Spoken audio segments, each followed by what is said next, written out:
आपण काल single layer winding बघितलं. Next is double layer winding or two layer winding. The winding either of wave wound or lap wound. So या दोन type आहेत. Wave winding इथे जे दिसतं अशा प्रकारे वेव्ह टाईप दिसतं वाइंडिंग. हॅलो, वेव्ह म्हणजे समुद्रामध्ये जशा लाटा येतात तर त्या एकावर एक अशा येतात ना, तर त्या टाईपचं किंवा वेव्ह अशा या टाईपचं वाइंडिंग जे आहे. एक जस्ट मिनिट.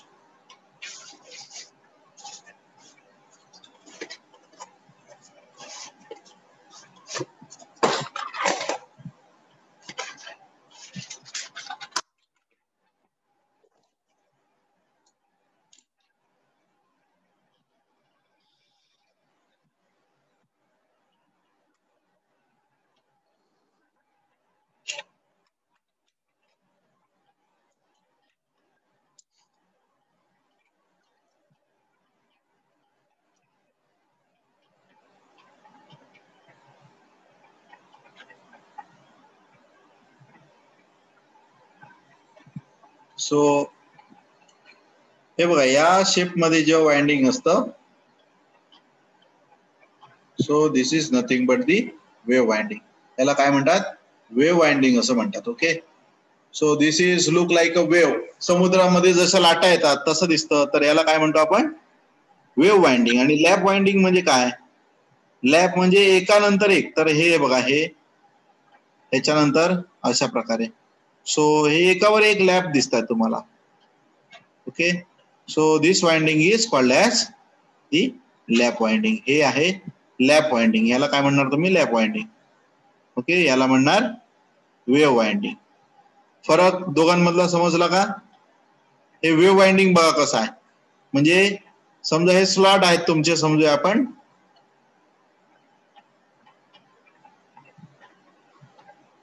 हे समजा स्लॉट आहेत असं समजूया. ओके, वेव्ह वाइंडिंग कसं असणार? हे बघा, इथून चालू झालं अशा प्रकारे. ठीक आहे, हे असं येणार इकडून इकडे अशा.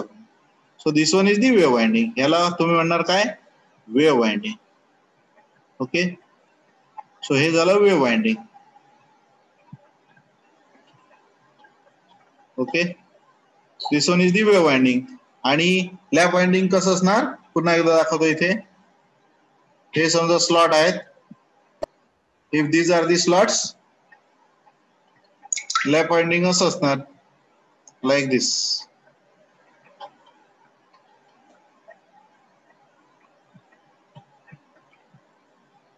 So this is nothing but the lap winding.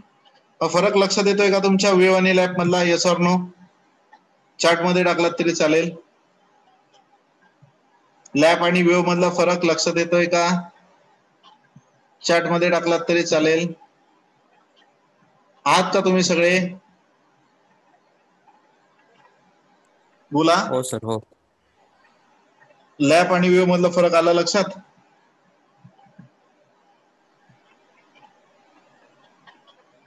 So the wave winding double layer. आता आपण बघतो डबल लेअर ऍक्च्युली.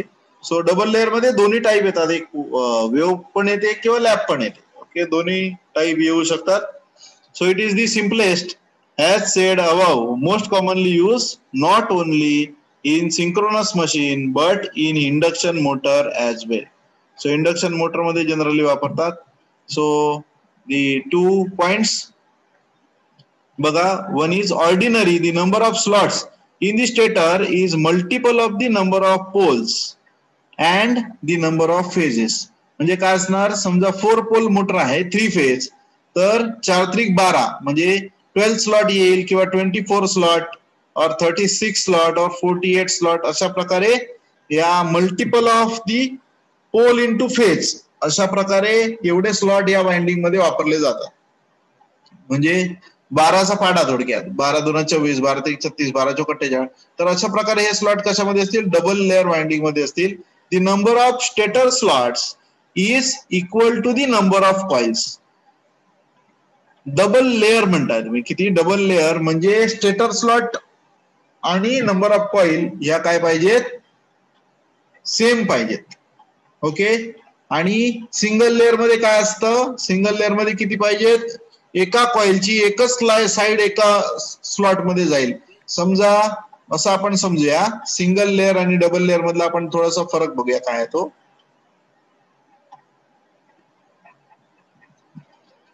समजा सिंगल लेअर वाइंडिंग आहे.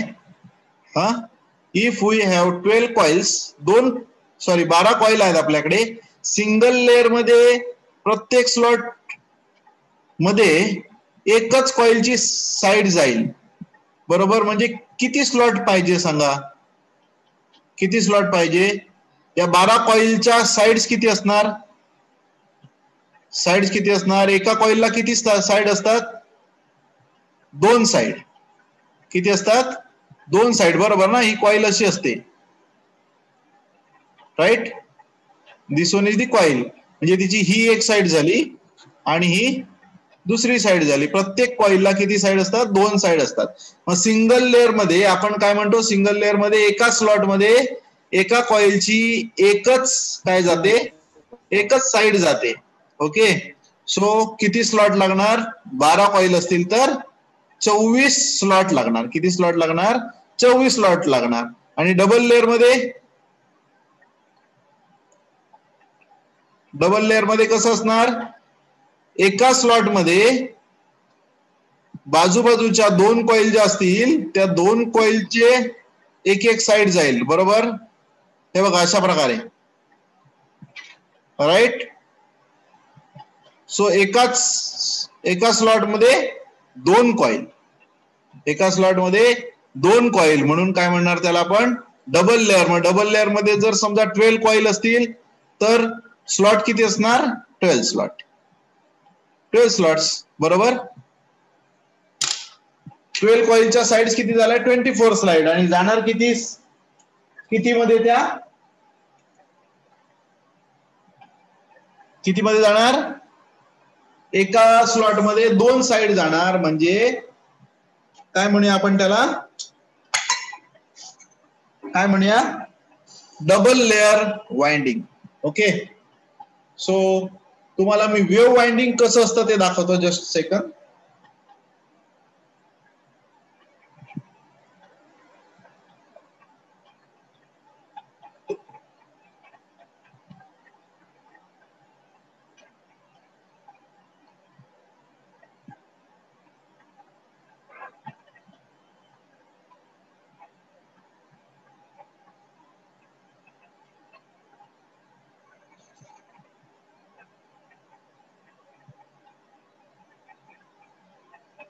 वेव्ह वाइंडिंग माझ्याकडे आहे, ते दाखवतो तुम्हाला, जस्ट सेकंड.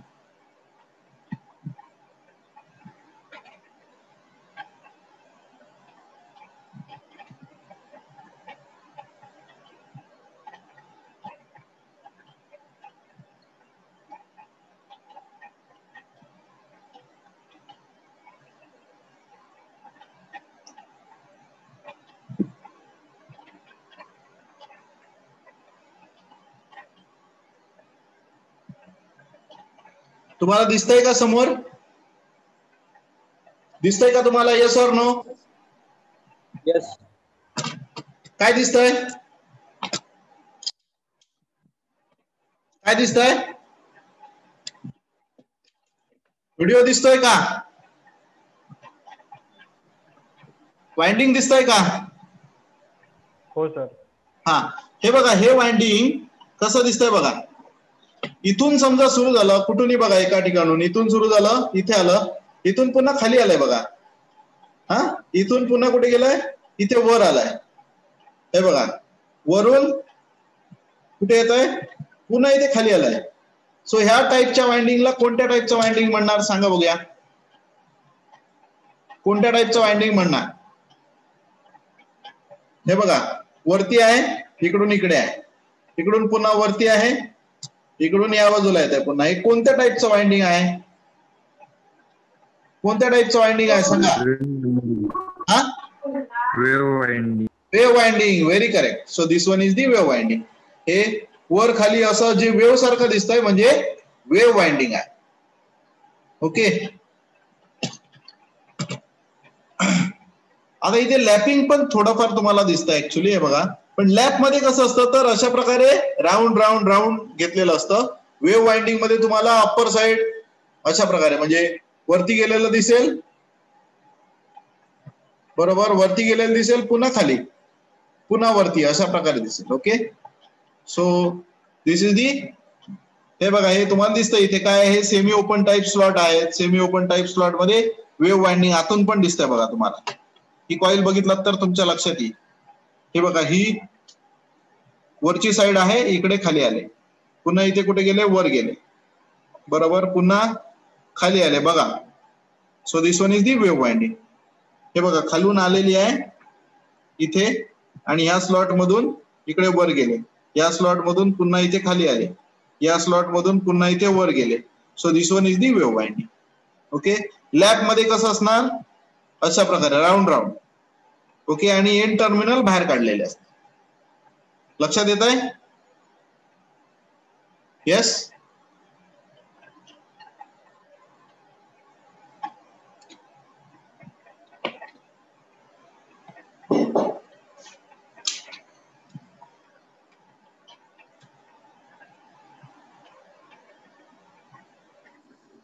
सो आता इथे बघा, तुमच्या लक्षात येईल, for the 4 pole 24 slot, 4 pole motor 24 slot. Okay. तर ती मशीन इथे दाखवले. म्हणजे पोल पिच किती येणार, 4 pole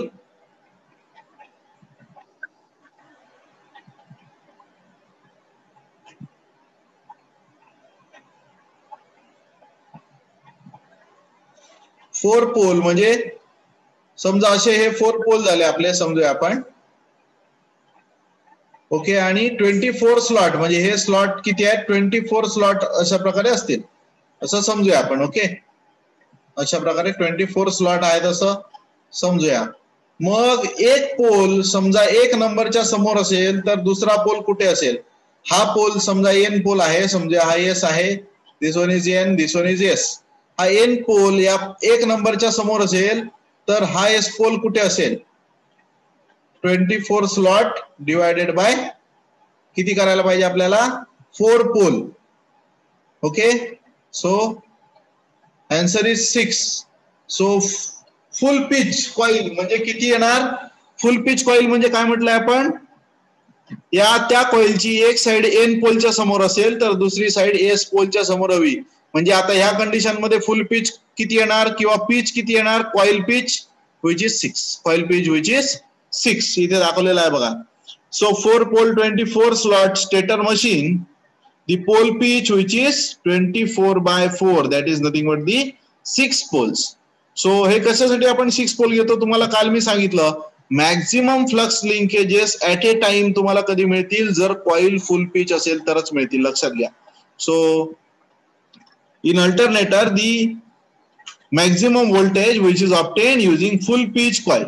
So it means that if the one side of coil in slot 1 then the other side, त्याच्यानंतर किती स्लॉटने असणार, 6 स्लॉटने. म्हणजे कितीला असणार, एक साइड जर 1 नंबर मध्ये असेल, पहिली एका कॉइलची एक साइड, तर दुसरी साइड असणार पोल पिच नंतर म्हणजे 7 नंबर स्लॉट मध्ये असणार. Okay. So 2 slots of first coil which is 1 and 7. आता हे ह्याचं जे इथून एन जो आहे तो इथे येईपर्यंत आणि पुढचा एस इथे येईपर्यंत किती डिस्टन्स कव्हर होणार, हाफ सायकल कव्हर होणार. सो इलेक्ट्रिकल डिस्टन्स किती झालं, electrical distance is 180 degree. Electrical distance is 180 degree. So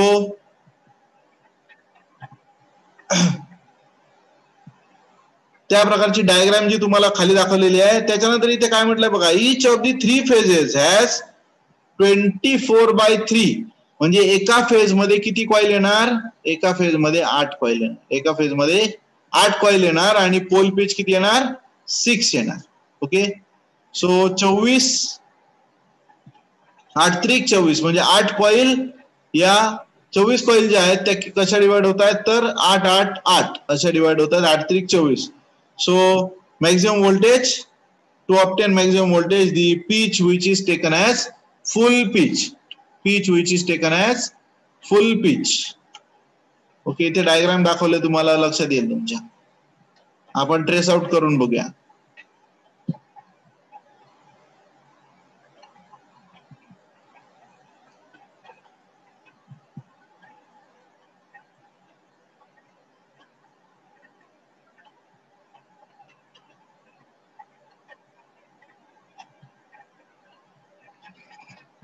ही बघा, ही वन कॉइल, फर्स्ट कॉइल इथून चालू झाले, कुठे जायला पाहिजे, ही 7 नंबर मध्ये गेली पाहिजे. ही बघा इथे.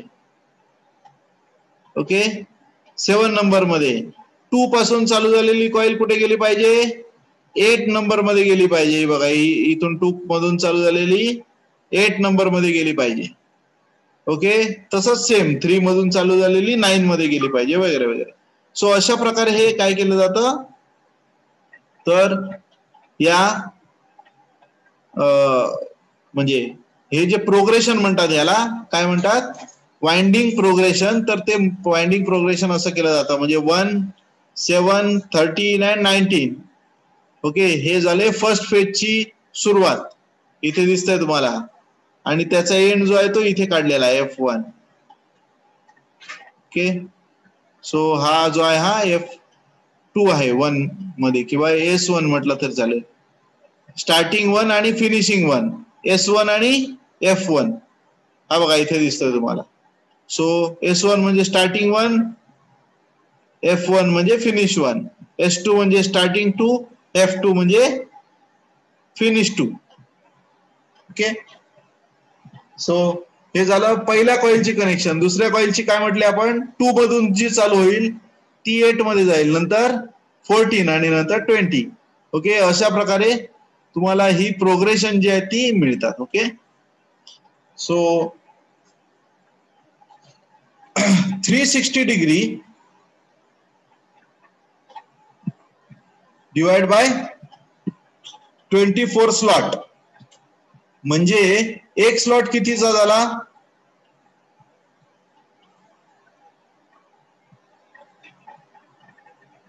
एक स्लॉट 24 गुणिले 15 ना सर, म्हणजे 360. किती येणार, 15 सर. कितीचा झाला, 15चा झाला ना. मग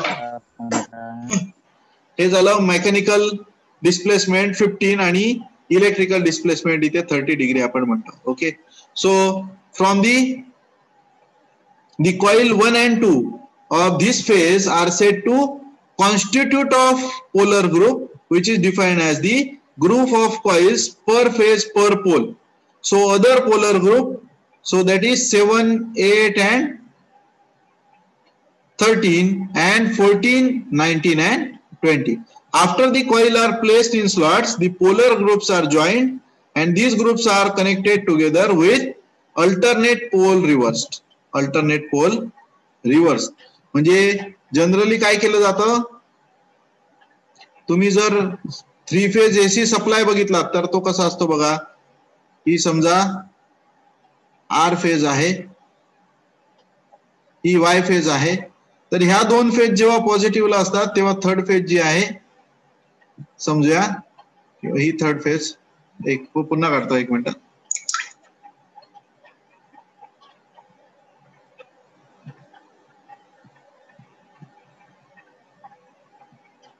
If this one is R phase,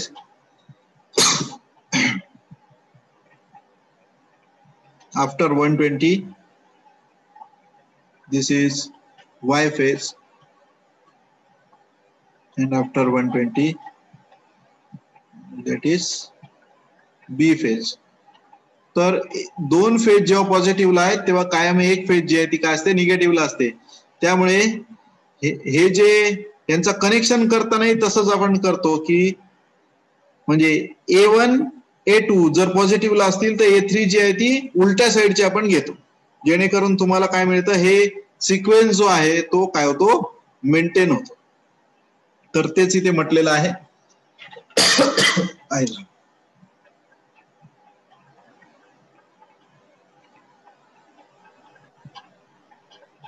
hello. हा बोला बोला.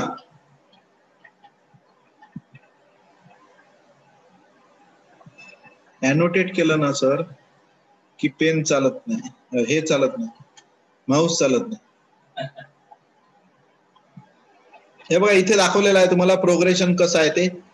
एका फेजच्या 15-15 डिग्रीच्या 2 कॉईल घेतल्यात आणि असं 30 डिग्री, म्हणजे ही एक फेज झाली आपली 1 and 2 मध्ये जी दिसते तुम्हाला ही एकच फेज आहे. दाखवतो तुम्हाला 1 मिनिट.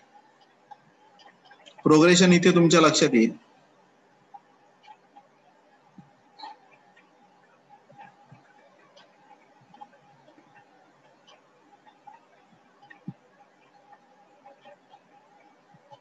हे प्रोग्रेशन बघा इथे. हा एक पोलर ग्रुप झाला 1 मधून गेलं 7 मध्ये. ओके, हा बघा 2 मधून, म्हणजे हा एकच पोलर ग्रुप झाला 2 मधून 8 मध्ये. ओके, ही झाली आर फेज. मग वाय फेज कशी असणार ती दाखवतो तुम्हाला. हे बघा वाय फेज कुठून चालू होईल, समजा 3 मधून चालू झाली, म्हणजे किती डिग्री नंतर, 30 डिग्री नंतर. किती नंतर, एक स्लॉट आपण म्हटलं 15 डिग्री. हे बघा इथे होईल. ओके, पुन्हा इथे येईल. तो ही झाली कोणती फेज, वाय फेज. ओके, याच्यानंतर 30 डिग्री नंतर, म्हणजे 3 नंतर 30 डिग्री कधी येणार, 5 नंबरला. सो बी फेज कुठे चालू होईल, इथे होईल. बी फेज कुठे चालू होईल, 5 नंबरला. हे बघा इथे चालू होईल 5 मधून जाईल 11 मधून कुठे जाईल 6 आणि 6 मधून जाईल 12. ओके, या टाईपने काय होत राहील, हे प्रोग्रेशन चालू राहील. लक्षात येत आहे तुमच्या, येत आहे का लक्षात. आता वाय कशी जाईल पुन्हा सांगा, वाय या टाईपने जाईल. हे बघा हे पोलर ग्रुप आहेत ऍक्च्युली. आता हे ह्यातला जाणारा करंट जो आहे समजा असा जातोय, म्हणजे असा गेला पाहिजे असं समजा. ठीक आहे, तर यातनं जाणारा जो करंट आहे तो कसा असणार, डाऊनवर्ड साइड असणार. ओके, मग पुढचा करंट कसा पाहिजे आपल्याला, पुन्हा अपवर्ड साइड पाहिजे, अपवर्ड. ओके, हा सगळा करंट इथून जाणारा अपवर्ड पाहिजे, म्हणजे ही फेज कशी येणार, पुन्हा अशीच येणार. इथून जाईल कुठे 15 मध्ये, 15 मधून जाईल 21 मधून जाईल 16 मधून जाईल 22. ओके, हे बघा हे झालं कम्प्लीट वाइंडिंग. हे वाय फेज झाली. तशी ही ब्ल्यू फेज जी आहे ती पण कशी जाईल, सेमच.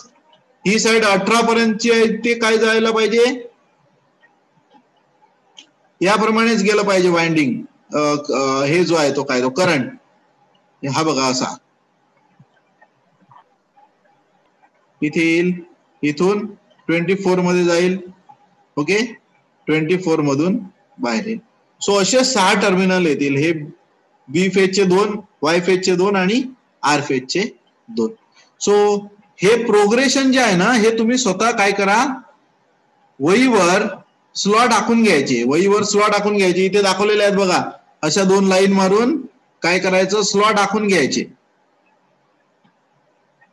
ओके, समजा 24 पोल, मग इथे लिहून घ्यायचं 1 2 3 4 5 6 असं. ठीक आहे, आणि मग 24 पोलचं प्रोग्रेशन मी तुम्हाला जसं सांगितलं की पिच कसं काढता तुम्ही, पिच तर नंबर ऑफ स्लॉट, समजा 24 slots divided by poles. Poles किती घेताय, समजा तुम्ही 4 पोल मोटर. सो पिच किती आलं, 6. सो 6 पिच आलं, म्हणजे 1 नंबर मध्ये जर एका कॉइलची एक साइड गेली तर त्याच्यानंतर 6 स्लॉट नंतर काय जाणार, दुसरी साइड जाणार. म्हणजे 6, 1 नंतर 6 म्हणजे किती झाले, 7 नंबर स्लॉट. ओके, अशा प्रकारे पोलर ग्रुप तुम्ही करू शकता पर फेज किती कॉइल वगैरे करून. आणि ह्या प्रकारे प्रोग्रेशन तुम्ही स्वतः करून बघा, त्याच वेळी तुम्हाला खरी आयडिया येईल. ओके,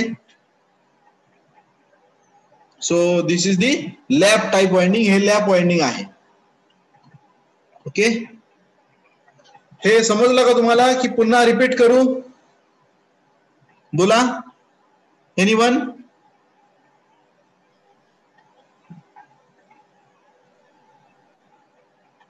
लक्षात घ्या, या सगळ्या हाफ कॉइलच्या हाफ साइड ज्या आहेत, म्हणजे आता किती किती जाणार, इथे पहिल्या याला ही जाणार इथे आर फेजची कॉइल, इथे आर फेजची, इथे कुठची जाणार वाय फेज, इथे कुठची जाणार बी फेज, पुन्हा कुठची गेली पुढे आर फेज बरोबर, पुन्हा वाय बी अशा प्रकारे, पुन्हा आर वाय बी अशा प्रकारे हे प्रोग्रेशन होतं.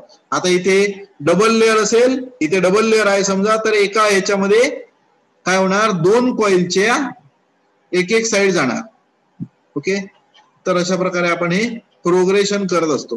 हे सिंपल तुमच्या लक्षात घ्या, म्हणजे काय होईल, आयडिया तुम्हाला येईल की कशा प्रकारे प्रोग्रेशन केलं जातं. लक्षात येत आहे? मी तुम्हाला मगाशी सिंगल लेअरचं प्रोग्रेशन दाखवलं होतं. डबल लेअर मध्ये काय होणार, एका स्लॉट मध्ये दोन साइड जाणार, एका कॉइलच्या दोन साइड जाणार, आर च्या दोन साइड, वाय च्या दोन साइड, बी च्या दोन साइड. लक्षात आलं? अरे बोला.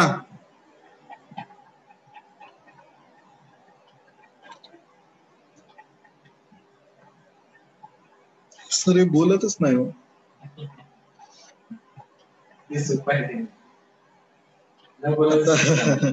कॉन्सन्ट्रेटिंग वाइंडिंग म्हटलं तर एकाच याच्यामध्ये पूर्ण कॉइल असते. डिस्ट्रीब्युटेड मध्ये काय असतं, हीच कॉइल आहे बघा, या कॉइलचा काही पार्ट गेला 1 नंबर मध्ये, काही पार्ट गेलाय 2 नंबर मध्ये, दुसरी साइड गेले कुठे 7 नंबर मध्ये, त्याच्या काही पार्ट गेलाय 8 नंबर मध्ये. अशा प्रकारे ह्याला म्हणतात काय, डिस्ट्रीब्युटेड वाइंडिंग. कॉन्सन्ट्रेटिंग म्हणजे काय असतं, तर एका कॉइल मध्ये एकच साइड, सॉरी दोन साइड जरी गेल्या तरी अशा प्रकारे याला डिस्ट्रीब्यूट केलेलं नसतं वाइंडिंगला, एकाच स्लॉट मध्ये असतं. ओके, सो मला वाटतं आपण अटेंडन्स घेऊन थांबूया आणि नेक्स्ट जे आहे ते पुढे बघूया.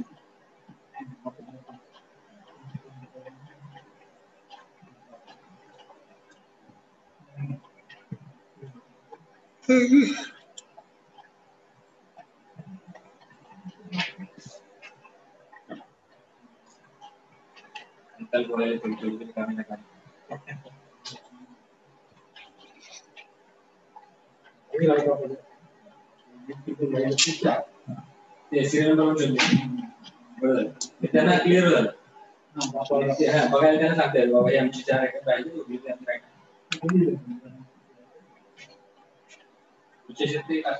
काय सर, बाकीच्यांची आजूबाजूची मदत असली त्यांना तर अजून सोपं जातं. लोक जर पाण्याची बाटली पण न आणता येत असतील आणि घरी जात असतील तर मग काय मजा नाही. सकाळी लवकर येऊन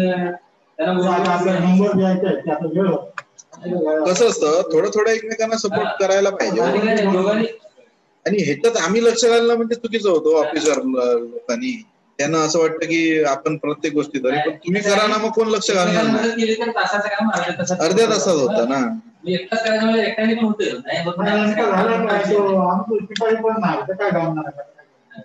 नाही पण आता त्याच्याकडनं अपेक्षा करूयाच नको ना आपण.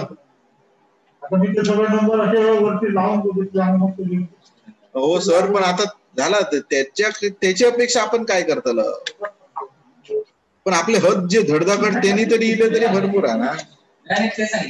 माझ्या कामाला तुम्ही आलं, तुमच्या कामाला मी आलं की होऊन जातं. आता वराडकर असताना सर असं ते कधी करायचे नाही. मी इलेक्ट्रिशियन आहे किंवा असं कधीच व्हायचं नाही. ते एकमेकांना सपोर्ट करायचे. हो, राईट ऑफला असू दे, तुमच्या एक्झामला असू दे.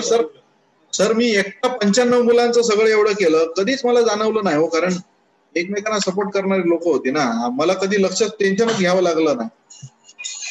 मार्कशीट भरताना असू दे, सोबत बसून मला मदत करायची लोक सगळे. हे आधी तयार असायचे. असं आता काय सगळे मोठी लोक आले डिपार्टमेंट.